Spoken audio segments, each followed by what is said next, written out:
Seán, I might start with you. It was interesting, the Minister said, child sexual abuse material, whether it's online or elsewhere, is something that we don't want to talk about, but that we have to talk about.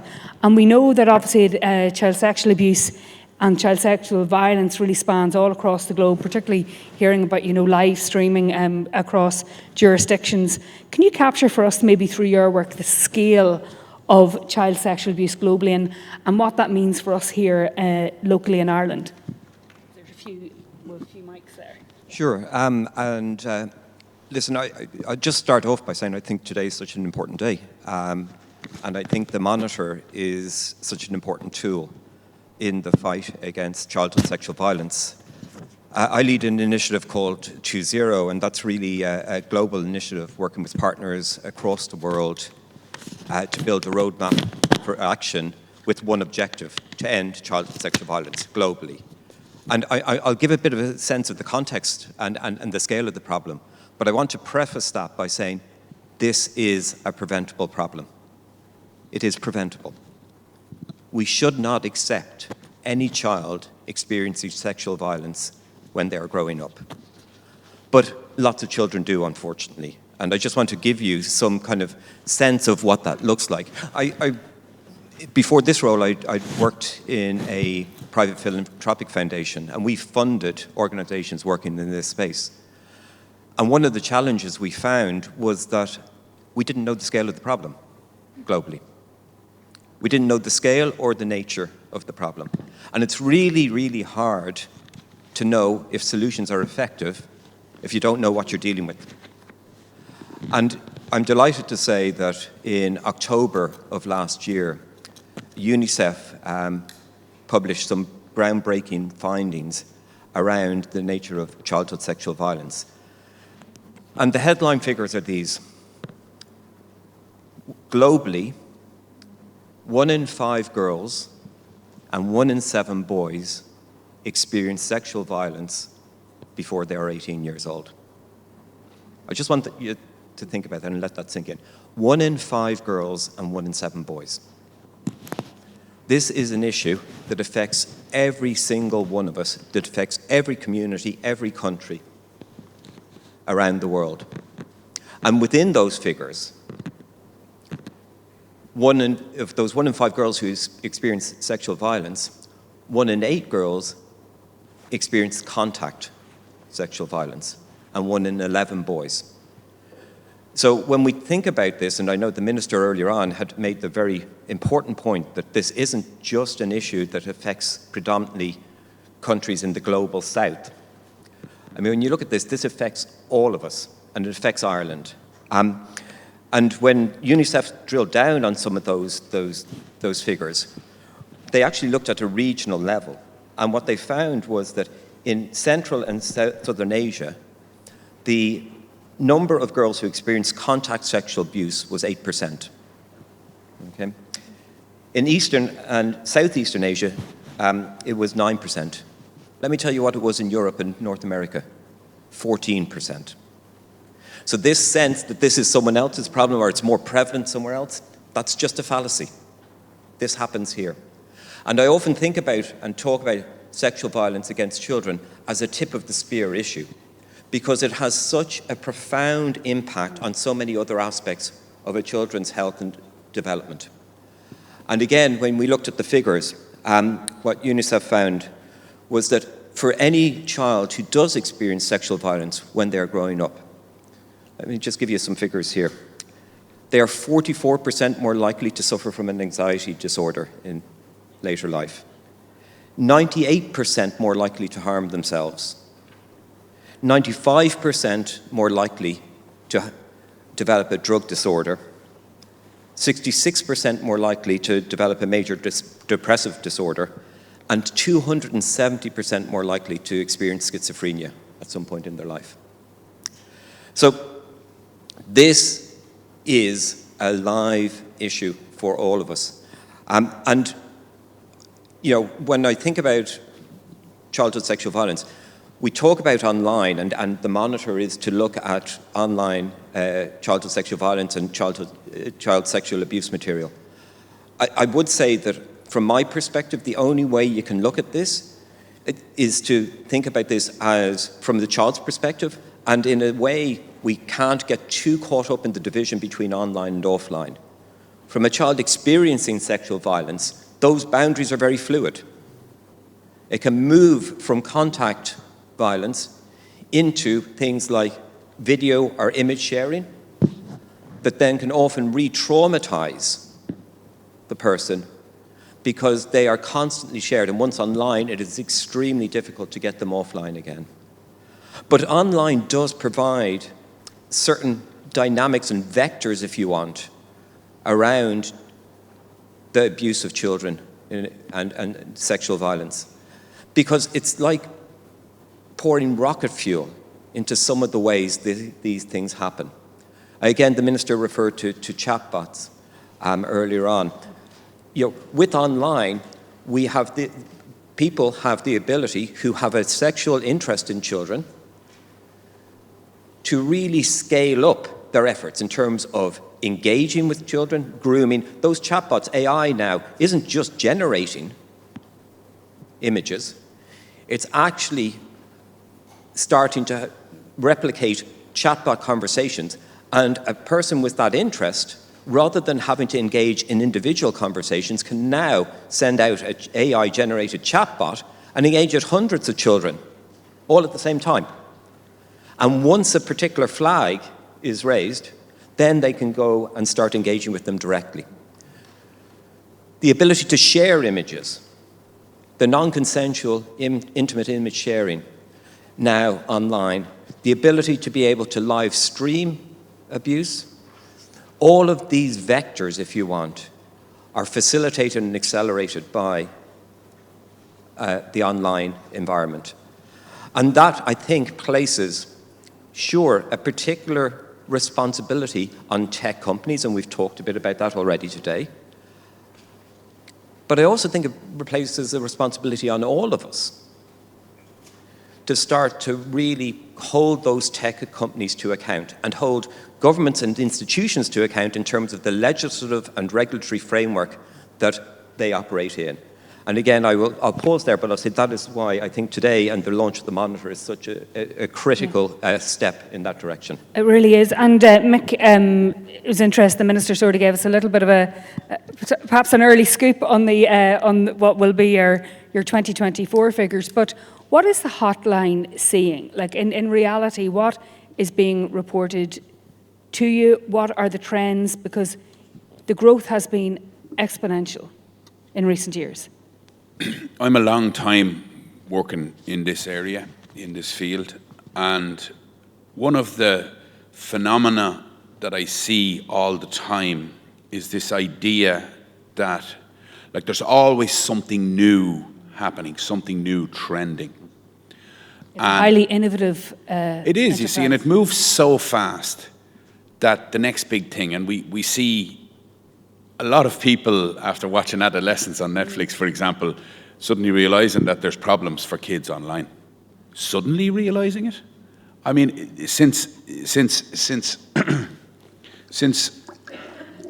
like a long time, self-generated material, it meets the definition for child sexual abuse material. We've been harping on about it for years, and kids sharing images that meet the legal definition for CSAM, whether they have been coerced into it or whether they are just engaging in risk-taking activity. Our 2024 figures, we'll be launching our report in June. We have seen a huge increase in self-generated material.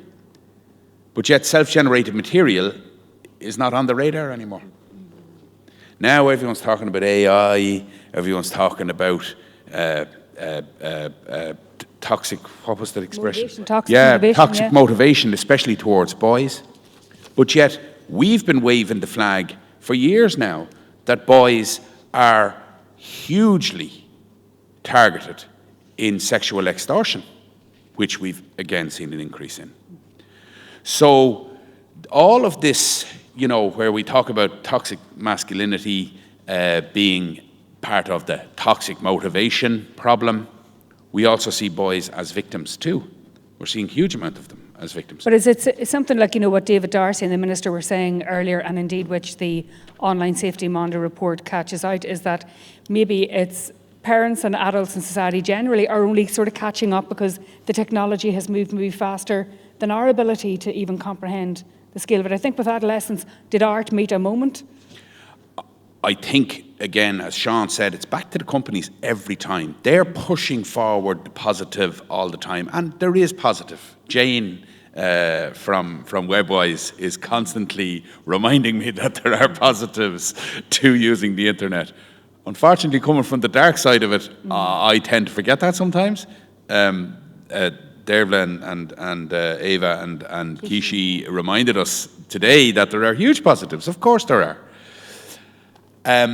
However, we also have to realise there's a yin and a yang to everything. Surely there's balance in our lives. We have to understand that everything has a volte-face, and there is negatives to it. And the concentration of the companies on the positives, i.e. generating profit through how they are, their funding models and everything else, that therein lies the problem. And their narrative that they're generating, again, I had a great chat with Alex from CyberSafe Kids about this last week. The narrative that they're pushing, the narrative that they are deliberately formulating is all about the positives and pushing the responsibility down to the user and to the parents and to the governments for what they are creating. And when we talk about child sexual abuse material, the vast majority, by the way, which is preteen, both boy and girl that we see, is preteen. It is not teenagers. It is not kids in Southeast Asia or India or disadvantaged countries or the global south or whatever you imagine in your head. It's here. It's here. They're Irish kids. They're Canadian kids. They're British kids. They're American kids that we are seeing featuring in these millions upon millions upon millions of files that are out there circulating on the internet. Pictures of preteen kids being raped and abused that are out there. And so the importance of where this all links back is that in 1999, Ethel Quayle, an academic in Cork, she's now in Edinburgh or Aberdeen. She wrote a book about online child sexual abuse material. And she wrote that book. And in that book, there's one line that I underline again and again and again. And she wrote that in 1999. She said, if we want to solve this problem, the only people who can are the companies. Because they are at the top of the waterfall. We're all down at the bottom of it. And it's falling on our heads. Time and time and time. And so prescient to call it out so early. Fiona, ISPCC is also on the front line, and obviously you're engaging directly with children, with young people. What are you hearing from them? What's coming through in terms of their experience of exploitation, abuse, and then how do you respond to that? Yeah, so thank you, Noeline and Children's Rights Alliance for having us here today as well to share our insights. And I suppose those insights are based on the 2,000 plus children and young people that we would engage with week in, week out. We provide the Child Helpline, Childline, as part of the Irish Safer Internet Centre that David spoke about this morning. And that centre then is underpinned. Members, yeah, yes, both Hotline and our colleagues in Webwise. Jane is here today, and I know National Parents Council are part of a panel later on as well. And that's coordinated actually by the cybercrime unit within the Department of Justice as well. And that mandate, I suppose, is underpinned by that Better Internet for Kids strategy. But I suppose one thing I would like to say is that, two things are true. The first is, yes, children have a right to be protected, and children have a right to meaningfully participate in the digital environment. So that's the starting point. I would urge that to be the starting point, for anybody working in this space. Two things can be true. And I know, Mick, we've had conversations as well, back and forth, and, when you have seen the dark side of it, you can't underestimate the severity of that as well. So I suppose that's the beauty with working within the Safer Internet Centre consortium is that you do have that measured approach to it as well, but also the reality of it. And to that reality, Seán spoke about it there, the international perspective. We've been presented with lots of figures today. But in NECMEC, which is the National Centre for Missing and Exploited Children, so the clearinghouse, if you like, for child sexual abuse material, 2023, they received 36.2 million reports, which contained 100 million images. Okay? And it's what's behind those images. And what's behind those images is the trauma, the exploitation of children and young people. And, as the Minister said, and Mick speaks about often as well, for profit. It is for profit. Just in terms of child grooming online, we know from the We Protect Global Threat Assessment report that it can take 45 minutes for a child to become entangled in a grooming situation. But this can be as little as 19 seconds.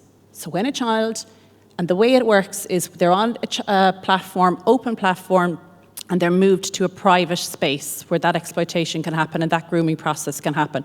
So 45 minutes is the average, but it can happen in as less as 19 seconds.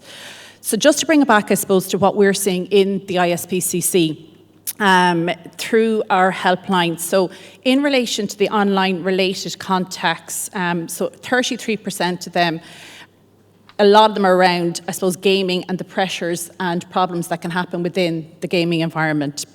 In terms of our sexualisation fields, which they would cover the non-consensual sharing of images, grooming, harmful content and coercion, around a quarter of all our contacts are in relation to that. And cyberbullying remains, I suppose, in the top one, really, of online safety-related issues per se. In terms of, real-life examples, speaking to my services colleagues, there's probably just two examples I'll just share with you. They're brief.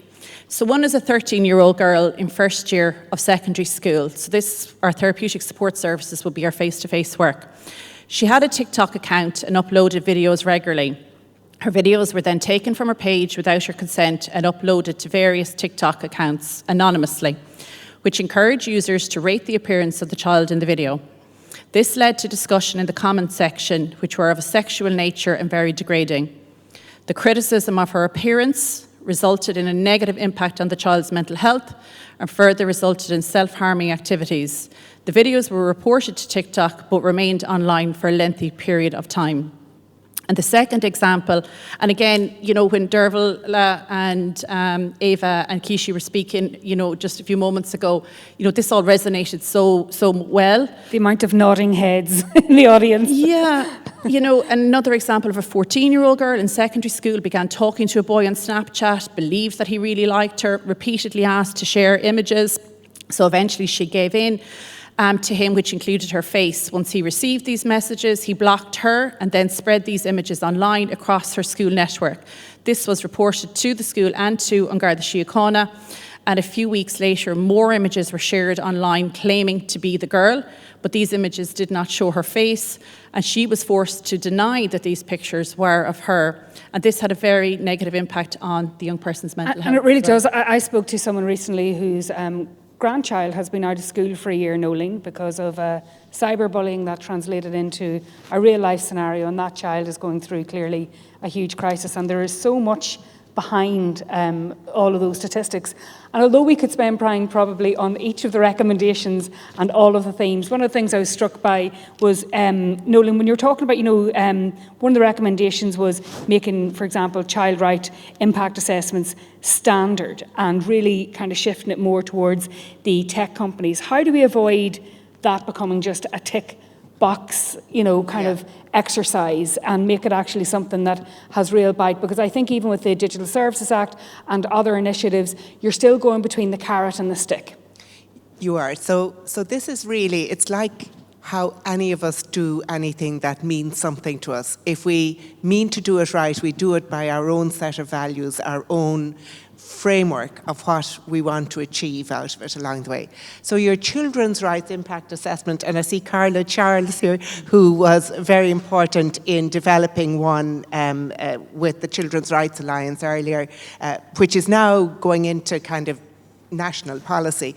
But the purpose of them is to give you kind of like, I don't know, has anyone ever used tracing paper? Or am I the only person old enough to even know what it means? But like, it's just kind of like a grid that you put over whatever you're going to do, where you say, is every aspect of what I'm doing here the best interests of the child taken into account? Where does child participation come into this along the way? So you look at the various children's rights, and then you say, oh, if that won't meet that standard, obviously we have to pull it again. You say, lovely, Noeline, how naive can you get? So I say to you, in response to that, that is then the accountability mechanism by which government has to talk about its policies, by which the companies have to say, did we do that along the way? And they are accountable where they fail to meet that. And children's rights are actually something we can understand at the non-technical level of tech, and it's something that tech companies can understand for themselves as well. So it's just to kind of get a common framework, because obviously part of, and as the girls were saying, the young people were saying, like, a lot of it is, the fun of it is finding new ways of talking to people, and so it can be done safely, and that impact assessment is just a sort of a practical tool that you could use. Mick, you're talking about kind of the highly innovative nature of both big tech and big crime. You know, it's very, very fast moving, and I'm just wondering about what do you think the gaps are at a national level, international level, in terms of, you know, the deterrence, the reporting, the implementation, because often, whether it's scams or other crimes, you know, they're gone before, but by the time you've even got your head around it. Yeah, and I mean, Catherine Curtin is here from the online child exploitation team on Garda Síochána, who we work very closely with. And, you know, when I talked earlier on about a waterfall, and we might be halfway down it, they're at the bottom of it. And when you see the figures that they got from the National Centre of Missing and Exploited Children, each one of the 14,000 reports that they got last year, that Garda Síochána got from NECMEC, 14,000 reports. Each one of them has to be worked on and risk assessed. Catherine can tell you about that herself later on. But like law enforcement, it cannot be left to law enforcement. This is a civil society matter. It is a whole of society matter. And it butts up against many different parts of it. Child development, child rights, privacy rights, all of these things are all part of this problem. They're all part of this issue. And the longer civil society ignores it and allows profit-taking companies, and I don't blame the companies, that's what companies are for, and they are giving positives, as we've heard. But again, allowing them to abdicate responsibility and to push it down the waterfall to the parents and to the kids themselves, or to the Garda Síochána, is what needs to be stopped. And self-regulation is over. It's over. We worked all through the 90s, all through the noughties. We worked on self-regulation, encouragement, carrots and sticks and stones and lots of swear words. It didn't work. It's dead. And the DSA, as we've heard about now, is the step in the right direction. It's not perfect, and it's things like this monitor that will encourage extras, add-ons, what's missing, where's the gaps, and the huge gap that we have as the reporters, as working closely with Garda Síochána, the huge gaps is just that there's no stopping or prevention further up the waterfall. Yeah, and often there's sort of an inverse thing in terms of resources, because the resources are with the companies and those further down the waterfall aren't. Don't have the resources, maybe perhaps emotional or the funding. Financial. Yeah. Seán, can I just ask you on that, you know, from time to time, maybe when we are woken up out of a slumber, there is a resistance and people can kind of fight back. Is there anything, do you think, above maybe regulations that companies can work about, or legislation that can take a long time to kind of go through, especially with proceedings at European Commission level? That's often very, very lengthy. They can be contested, negotiated, worked around, lobbied, whatever it is. And I'm just wondering, is there anything that you've seen that works in terms of like a positive activism? Will it be consumers? Will it be shareholders? Who's going to lead that resistance or the fight back? Sure. And I mean, I'd agree with a couple of things that my fellow panelists have said. Firstly, with Fiona, we launched a report a couple of months ago which sets out a global vision and roadmap on how we can end childhood sexual violence. One of the things we're very clear on is the online environment offers huge opportunities for young people, and they should not be denied access to that. It isn't their fault that they are exposed to this material and these dangers. So I would fully agree, and I think the technology can be used in very positive ways, and I'll give you an example there as well.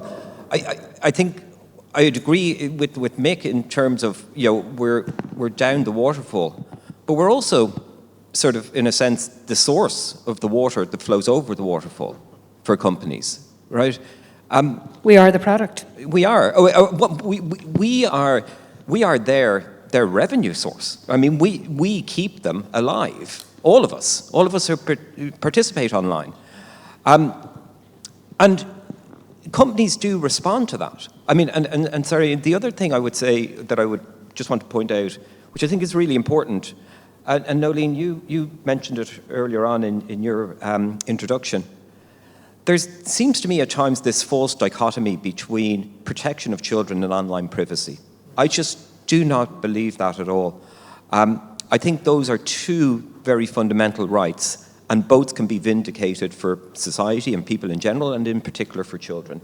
And I think we need to find ways to do that. And the reason I bring that up is the privacy lobby, which is often consumer-led in terms of tech, has been really effective voice. So regulation and legislation plays a role in being able to create the environment in which tech takes accountability. But we also have the power to create that environment. And I think one of the things I've seen is that our voice, the voice of the people working to protect children online, has not been as organized, as coordinated, as strong as the voices for people who want to protect privacy. And they are doing a great job, and they should do that job. Privacy is really important. Privacy is important for children online as well, not just for adults. So I think we have these sort of opportunities. We worked with a group who took out shares in Meta and Apple. Why? Because if you hold a small amount of shares, then you, as a shareholder, you get to attend AGMs. If you get to attend AGMs, you can propose motions. You can agitate. And so that kind of idea of shareholder activism, there are some innovative approaches. We had survivor movements. There's a movement called the Brave Movement, a global survivors of childhood sexual violence. They organized demonstrations outside meetings of the G7, which resulted, when the G7 was held in Germany a couple of years ago, of the final communique from the G7 member countries to include a paragraph committing to more effective tackling of childhood sexual violence. And I was at an event in the UK last week, and I was talking to a person who works in the University of Oxford, and they had developed a parenting app. Now, and when I think about parents and parents being left behind, often I think actually there's an element of this just being a taboo subject, and maybe parents not wanting to confront the dangers and the challenges of this type of conversation. And I think that applies across the board for this, that there's a stigma and a taboo associated with this. Just this morning, there was a report in RTE of a survey conducted by the Dublin Rape Crisis Centre, which said most victims, now they were talking about adult victims, most victims who experience sexual violence are reluctant to report it. And you can imagine how much that is magnified for children who have that 100%. fear of the consequence of it. But let me just the parenting app, just to say that they rolled this out. It was an app online, so technology being used to enable parents to have a more nuanced and productive conversation with their children. So it's an online tool. They rolled it out to 300,000 families. It resulted, and this is a RCT fully verified result, it resulted in a 67% reduction in past year sexual violence against girls.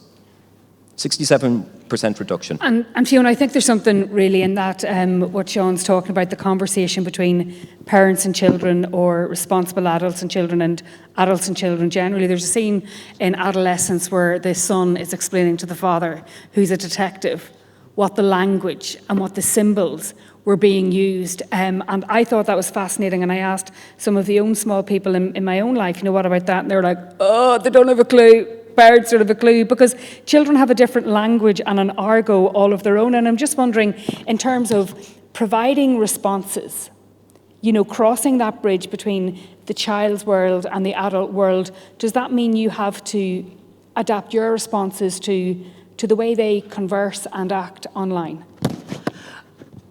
Everything you said there is absolutely correct, Dearbhail, and I think if we are genuinely being serious about wanting to work in this space, to address this issue, then we absolutely have to understand the issue from children and young people's point of view. So not just understand what they're talking about, but how they're actually talking about it. Because if we don't, then we really do run the risk of alienating the very audience that we're all here, a majority of us here in this room are seeking to serve. There's three things, I suppose, in the ISPCC that we're doing. Two involve an academic partnership with TU Dublin and the cybersecurity. I always get the name of that school wrong. It's not the cybersecurity school, cyber informatics, I think it is. And the first one is inward focused. It's called the Enlight project. That's going to develop a deployable tool that we will have on our web chat service. So what that's going to do is it's going to run in the background of our web chat service, and it's going to tell us basically, the words, the common phrases that children use to talk about these types of experiences. So, for an example around, suicide. Children don't use the word suicide when they're talking about wanting to take their own lives. Just exactly in the way they don't use child sexual abuse, grooming. That's not in their vernacular. So that's the first project, and really excited about what that's going to show up, including, positive and negative sentiment analysis as well, because again, not all things that are happening online are negative. Grow Safe is funded by Research Ireland under the National Challenge Fund. That's looking to develop a technology-enabled solution that's going to build societal resilience against child grooming. That involves an in-classroom digital game, which is being co-created by children at the moment, and we know that medium is proven effective in terms of education. And the other project then, and this really speaks to what the young people were talking about earlier on, is around the reporting piece. So I, along with my colleague Jane McGarrigle, sit on an advisory group for the Core Sandbox project, the Children's Online Redress project. So I suppose a sandbox, first of all, is an opportunity for industry, young people, key stakeholders to come together to basically troubleshoot what a reporting mechanism should look like. And the Core Sandbox really I think we got a very, very good education, very simply, to what it would look like earlier on. Yeah, yes, I'm Jean, they'll be signed up. And, why do we need it? But, we need it because, you said, Dearbhail there, that, it should be as easy to report something as it is to like something, and it's not fair and it's not good enough. So they're the three things that we're involved in at the moment. And so worrying at a time when content moderation has been swept away, particularly in the US and North America.